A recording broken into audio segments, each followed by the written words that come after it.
morning, legends. My name is Lorraine. I'm from D32 Business Network, and I am very excited to be having this conversation this morning with Charles Dean from Blockstars. How are you, Charles? I'm really good, thank you, Lorraine. So we're both smiling because we had a bit of a conversation before it, or like which way do we go with this interview?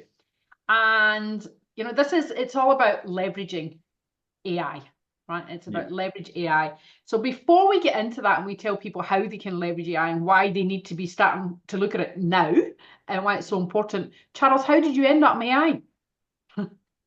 Well, that's actually a funny story. For many years, I was in construction, but I've actually, as a passion of mine, I like to learn new technologies, and I actually like to play around and get involved, and actually use the technologies to understand what's actually behind them, mainly for my investing, which really started in the blockchain space.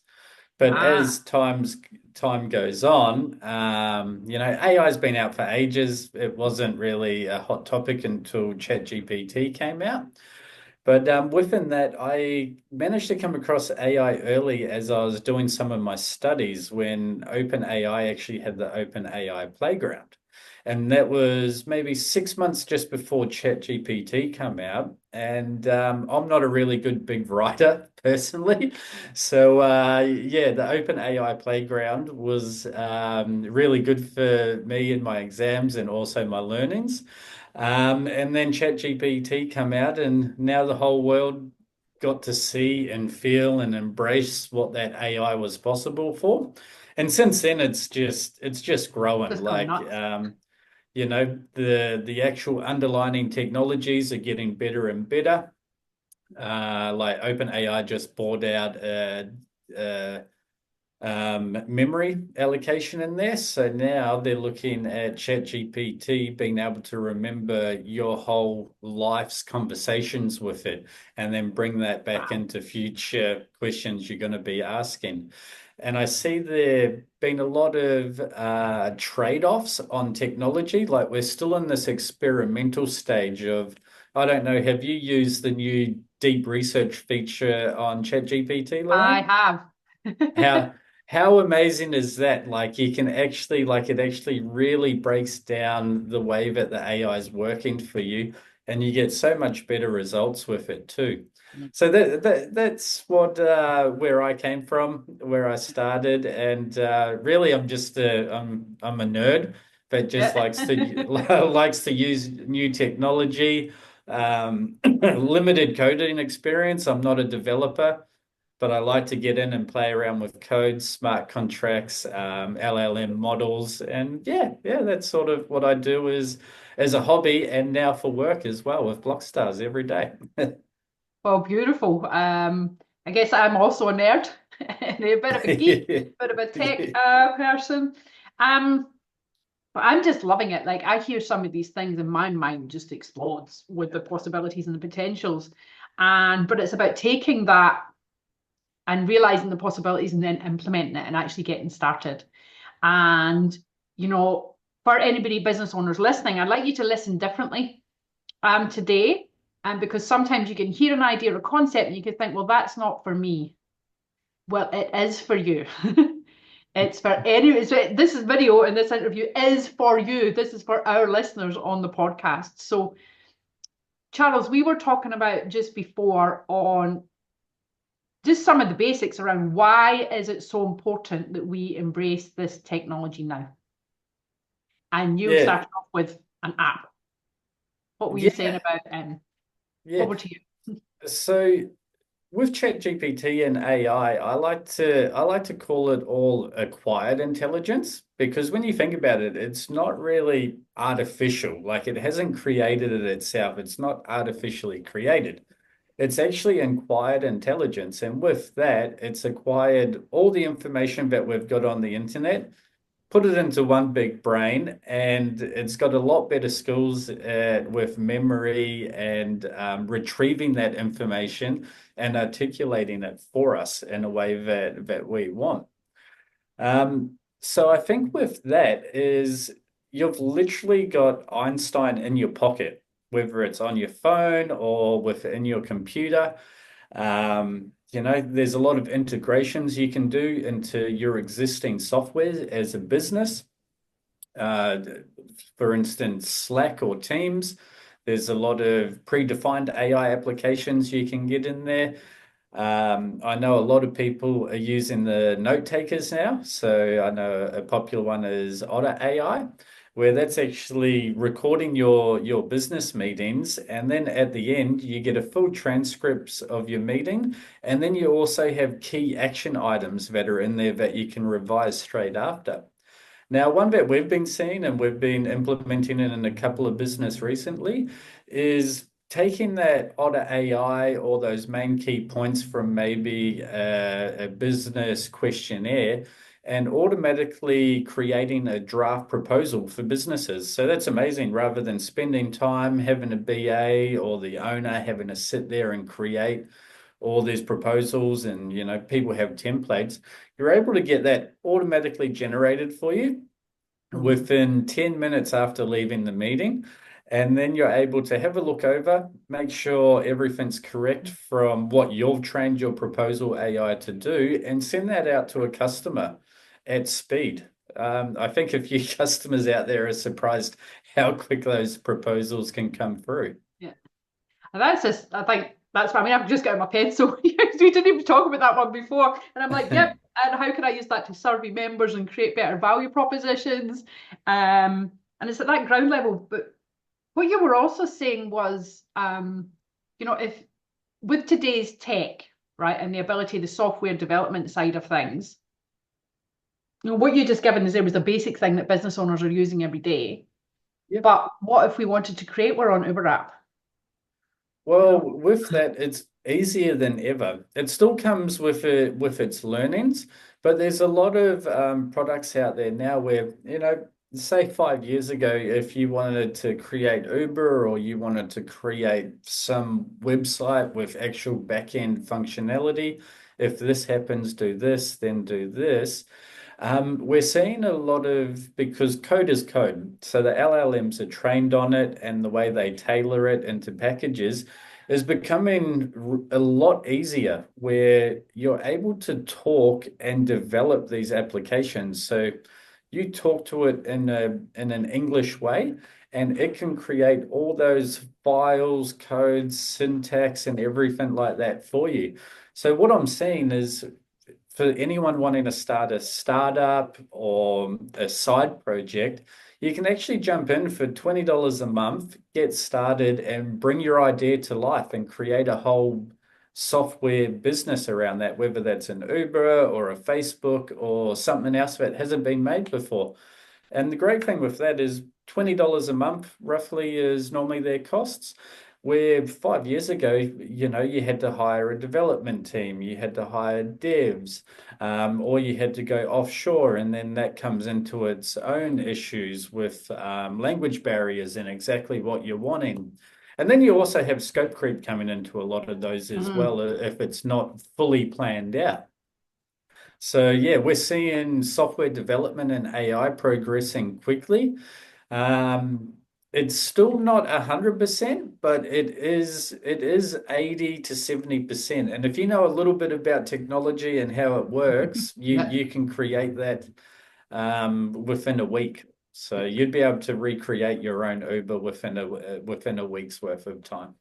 And see, that's just very, very exciting to me. And I just remembered there actually yesterday, I was on my computer and I was on Excel and I created all these worksheets and I created so many worksheets for all this knowledge collation that I'm bringing together. I was like, I need a table of contents on the first sheet.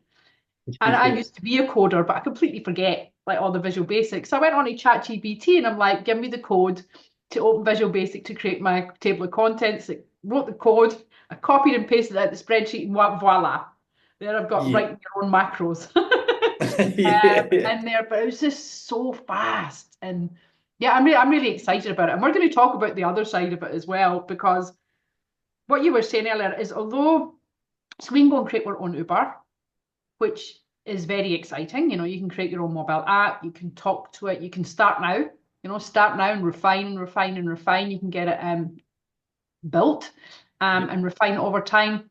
Um, what I was saying before was like that also means that you really have to stay ahead of the game in your own business because that means you can have someone out of uni coming along and rebuilding your business Yeah, yeah, in exactly, 24 hours, you Yep, know? yep. It's So it's a like, on you go, sorry. Yeah, it's like that barrier to entry of 5 years ago, as I said, it would maybe cost you 60,000, 100,000 plus to build that application. You'd need to hire a team, whatnot. Now that barrier to entry with AI is coming down. For a proof of concept, I would say it's not full functioning scalable Yeah, yet at the moment, but to get that proof of concept, get users on, start making some revenue, prove that your proof of concept is viable, and then actually spend the money to go get a development team to yeah. build the scalable version of that, where that can handle hundreds of thousands of users. Which is, yeah, it's just fantastic. And then we were also talking about earlier was, if you're so inclined, you can build this app, you can build this prototype, you can go and ask ChatGPT to create your whole business model or marketing plan. You can create AI bots who can then go and be little hundreds of little bots out there doing your marketing for you. Yeah, yeah. Well, that's the new one that's coming through at the moment is the AI agents that we're building a lot of.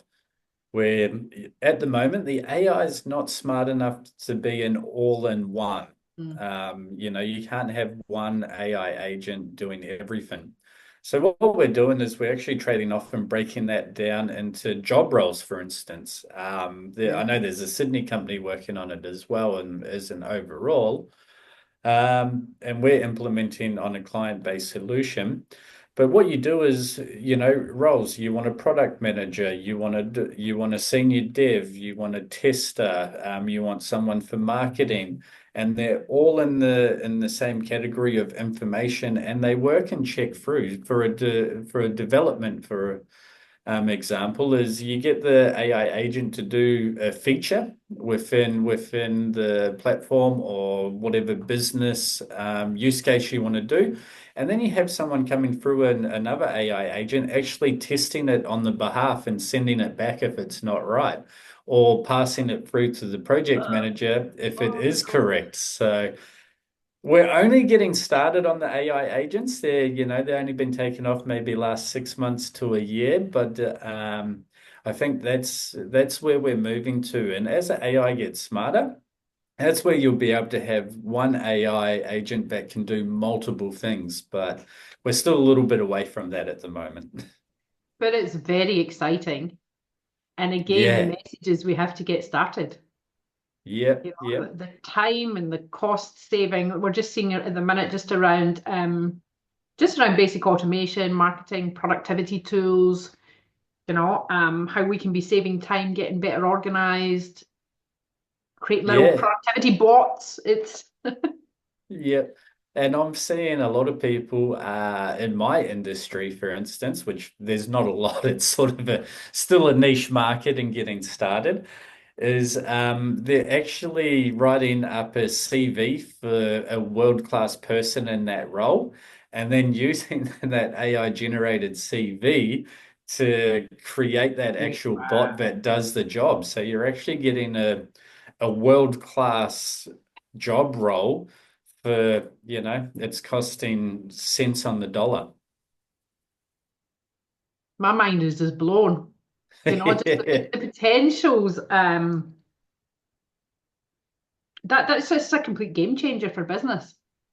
Yep, yep. And So, sorry, on you yes. go. Sorry, you go, Lorraine.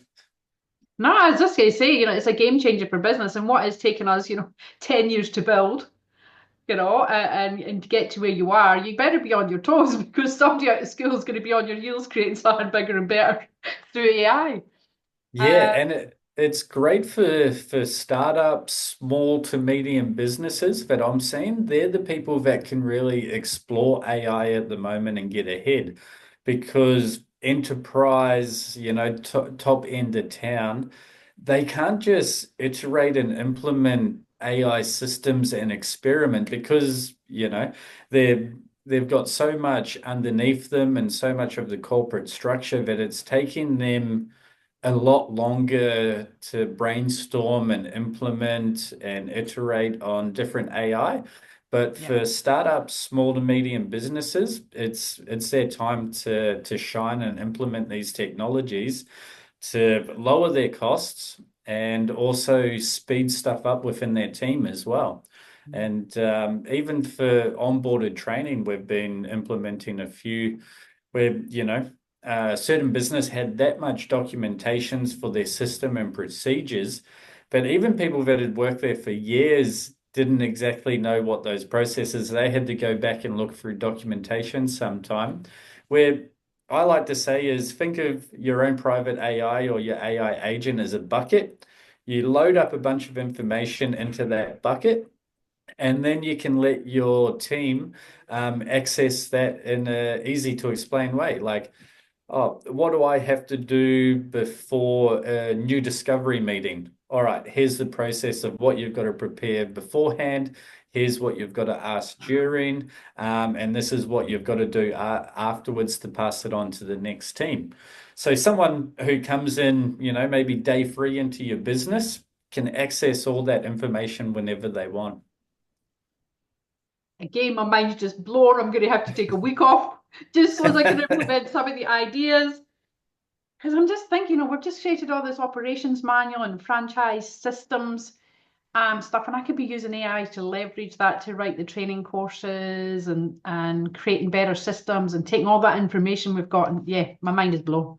Yeah, and Um, I know another one on that, Lorraine, with the you mentioned the training there is also a big one is actually cloning yourself, which I know a lot of people don't like to be on video and on camera and do social media posts, but we've been doing a bit of actual cloning the person, so it may not even be me here talking. It may just be my AI version. And I believe because he had a video recently where how good it is, where a part of the video, the first part, he had himself talking, and on the second part, it was actually his AI clone talking. And you really can't tell the difference until someone mentions it.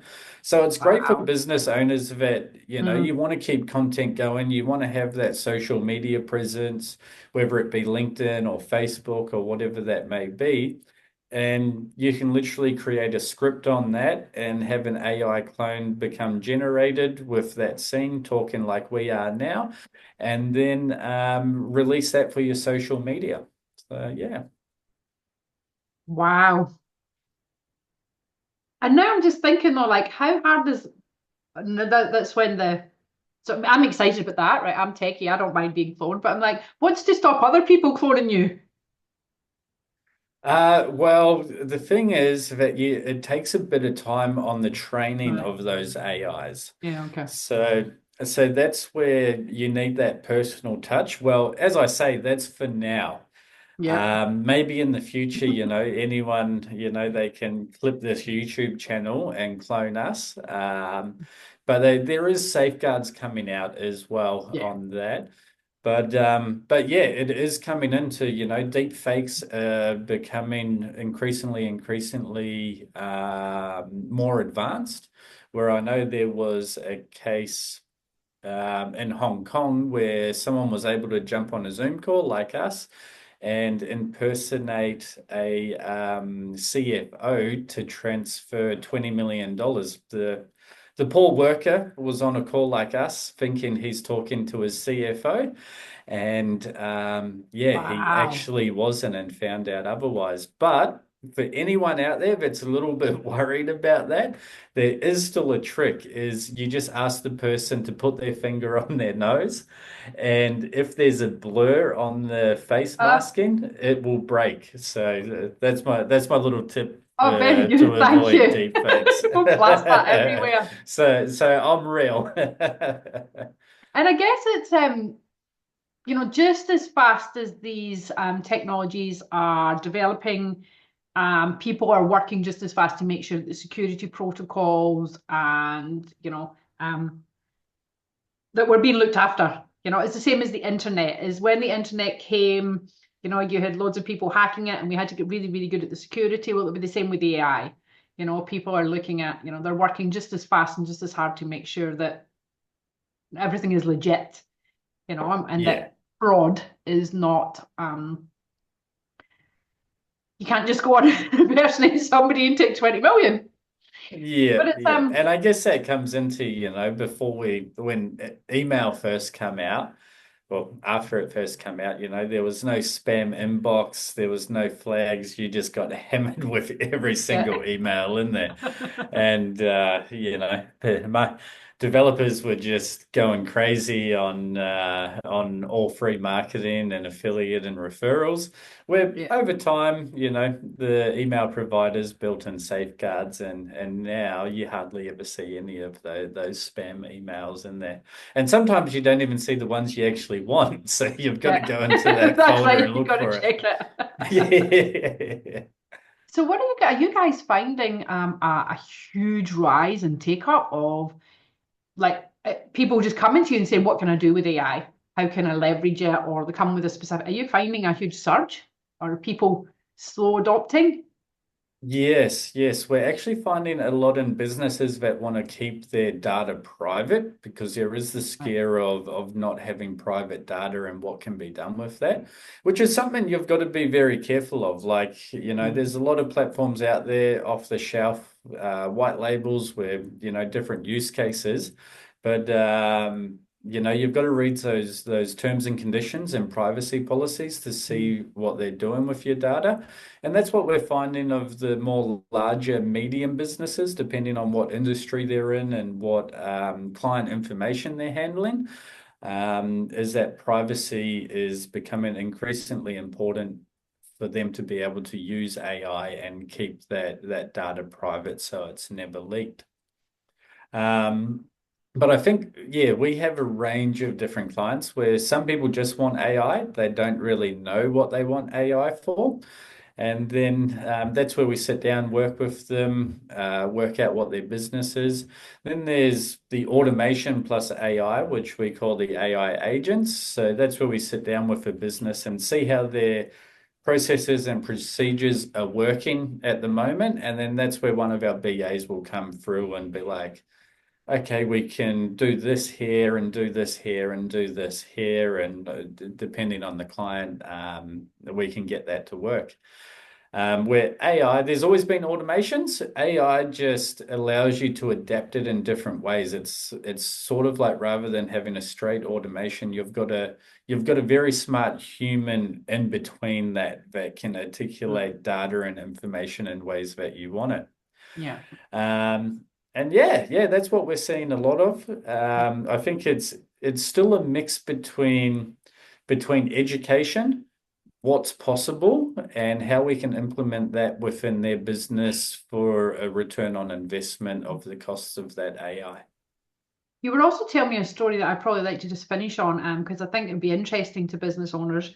And we've all got different problems depending on the stage of business that we're at.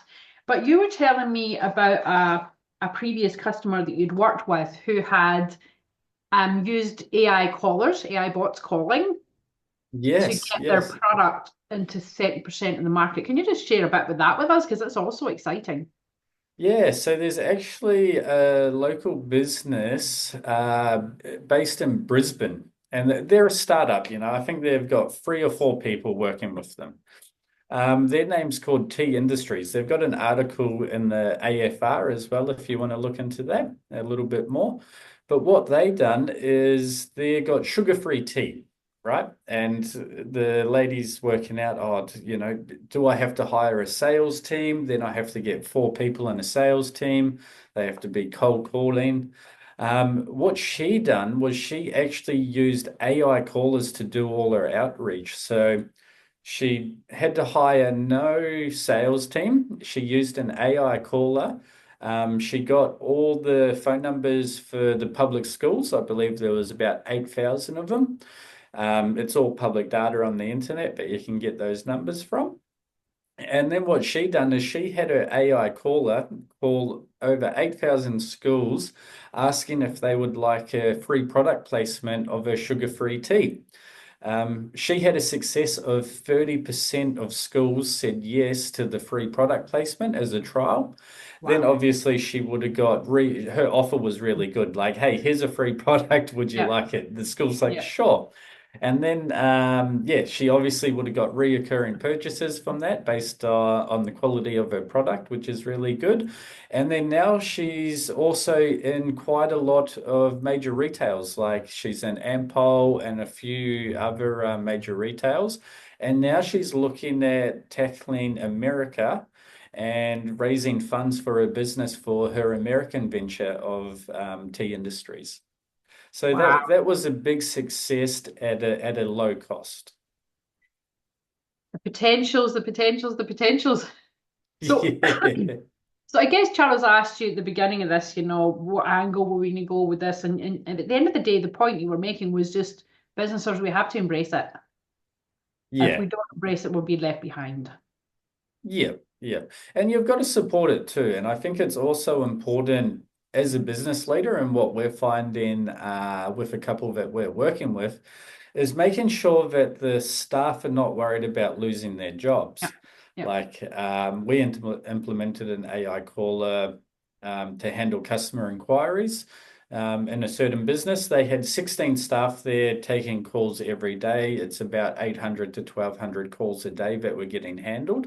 We're now able to handle 85% of them with our AI callers, and the other 20% we could implement, but that's on certain customer data that business doesn't want our AI callers having yet. They would prefer to do that with humans. But what they've changed their customer service team to is actually procurement. So now they're able to call customers and procure more items for their business, which brings more revenue. And yeah, that's another success that we've had. So I think it is important to let your staff know that their jobs are safe. Yeah. Maybe their output's a lot greater. Mhm. Maybe their role will be stepping up in different parts within the Yeah. business. But I think from what I've seen and meetings that I've been in is business leaders are wanting to adopt AI. First of Mhm. all, it's how they're going to adopt AI. That's when they come talk to someone like us at Blockstars. Yeah. But then also, I see that you've got to let your staff know that their jobs are safe, and this is just going to, rather than doing five jobs a week, you're now going to be able to do 10 jobs a week. Yeah. Or whether the boss comes to you at 4:30 in the afternoon and you're about to clock off at 5 and quickly ask for some report to be done, well, rather than you staying at work till 8 o'clock or 9 o'clock to get that report, now with AI, you're able to quickly get that done within the Yeah. half an hour and give that to your boss by 5 and be out the door. So yeah. Causey, thank you very much. This has been amazing. Yeah, I just love it. And I love to have people like yourself in the network who can help support us navigate that, and tell us what is possible and what's a pipe dream just at this minute, but we might have to wait 6 months for what Oh, we really want. I tell you what, the way AI is increasing, there's so much money being spent and investment in it, and so many smart minds working on it. Like I Mhm. seen, a few months ago, America's put in $500 million towards their AI initiative. I think that's just the start. I don't think we're too far behind Europe, Australia, New Zealand, a lot of other countries doing the same initiative because how powerful the AIs are becoming and how useful they can be in multiple different dynamics of the world that we live in today. But yeah, and I think the use cases are forever changing. Like I done a presentation not long ago for our local Gold Coast District 32 members. And I showed them a video, and anyone out there, if you want, just give it a Google. There's heaps of examples on the internet, but with video AI, for instance, and it's just a great example to give because we can visually see it. If you type in Will Smith eating pasta, 1 year difference, you'll see a video a year ago that was generated with AI. It was shambles. You couldn't even use it, right? It Yeah, was okay. the I'll face write is it down so I warped can and look. the noodles and the spaghetti are all warped. And then a year later in 2025, it's it's almost there. It's still not 100%. Yeah, And okay. remember, this is just from text, but Yep. that's only the amount of growth within 1 year. So if you look at another year, another 5 years, on the overall of AI, it's going to be tremendous. Like I work in AI every day, and I try to keep up with everything coming out. But yeah, I can't tell you how much the world is going to be changed Mm. within 5 years. I just don't know. That is exciting. Exciting for our children and see what comes up. But Charles, thank you very much. Thank you very much for sharing your time today. And I'll just put your contact details and Blockstar details down below where people can maybe book an initial chat with you if they want to take that conversation a little bit further. Um, I might do a little promo video of us all reminding to touch their nose. That's going to be a theme now at the start of every Zoom meeting, right? Everybody must touch their nose. Yep, yep. Oh dear. Look, Charles, thank you very much for your time. This has been absolutely amazing. I really appreciate it. And yeah, we're going to see Cosy here tomorrow, doing our presentation for the District 32 members. We'll see you when we're back over in the Eastern States. Thank you very much. Awesome. Thanks, Lorraine. You have a good day. Thank Bye, you. everyone.